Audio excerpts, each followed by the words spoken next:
Rizkita dari kelas 7B akan menceritakan sebuah cerita berjudul apa sayang? Sangkuriang.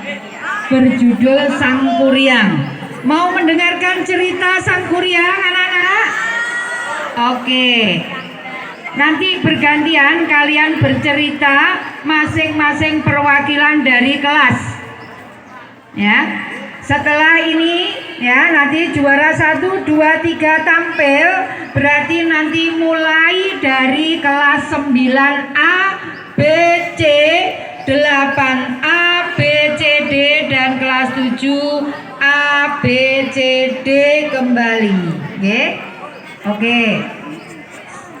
Ya Mbak, silakan segera dimulai. Ayo yang anak-anak sebelah selatan duduk, mengambil tempat duduk yang nyaman karena cerita akan segera dimulai. Ayo, silakan.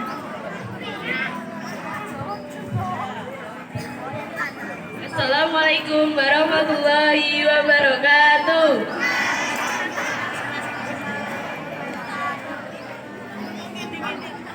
Perkenalkan, nama saya Rizkita Aliazara, saya dari kelas 7B. Saya akan bercerita tentang Sangkuriang, cerita rakyat dari Jawa Barat. Alkisah, pada zaman dahulu, hiduplah seorang putri raja yang sangat kaya. Ia bernama Dayang Sumbi. Dayang Sumbi sangat gemar menenun. Suatu hari ketika Dayang Sumbi sedang menenun dan menikmati pemandangan alam dari ruang atas istana, pintaran benang yang ia taruh di atas jendela terjatuh dan berbunyi.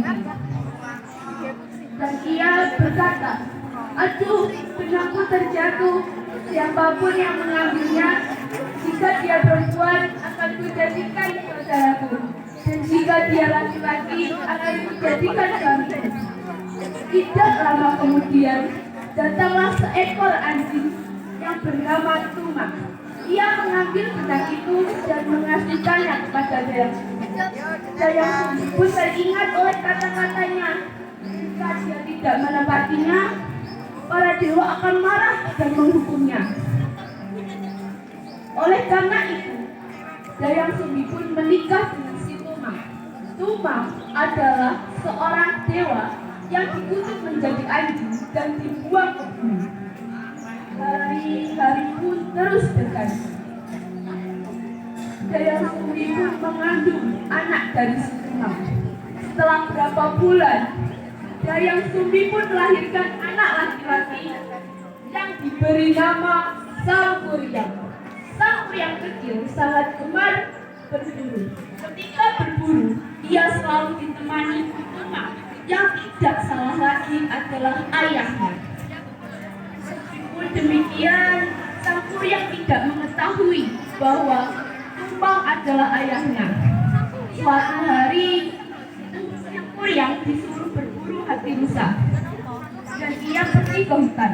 Ketika di hutan, ia melihat seekor rusa di balik pohon dan ia berkata, "Hei Tumak, cepat kau kejar rusa itu."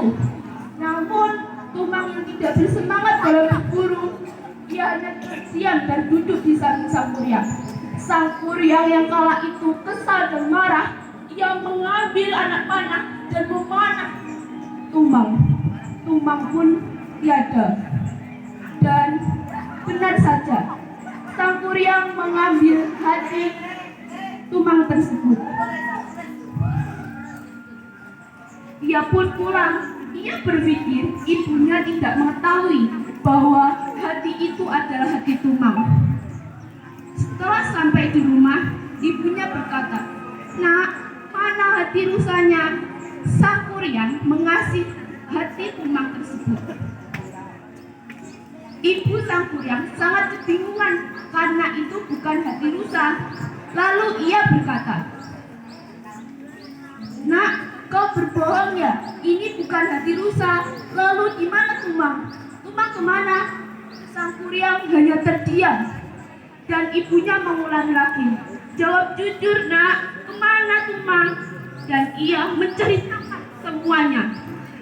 Lalu ibunya yang marah dan kesal, ia memukul kepala Sang Kuryang hingga menimbulkan luka, dan Sang Kuryang pun pergi dari rumah.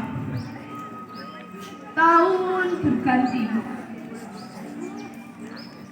Sang Kuryang pun tumbuh menjadi seorang lelaki yang tampan dan gagah. Kepergiannya itu membuat kerinduan pada kampung halaman. Ia pun kembali ke kampung halaman dan ia bertemu gadis cantik. Mereka saling mencintai. Namun gadis cantik itu adalah ibunya sendiri. Ia ingin meminangnya.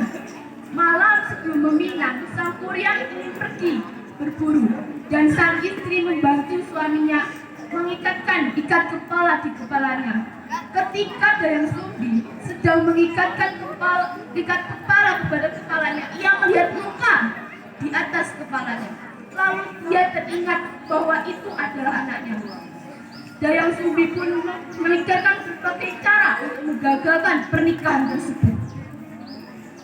Ia mengajukan dua sayembara, yaitu membendung sungai Citarum dan membuat kapal yang sangat besar.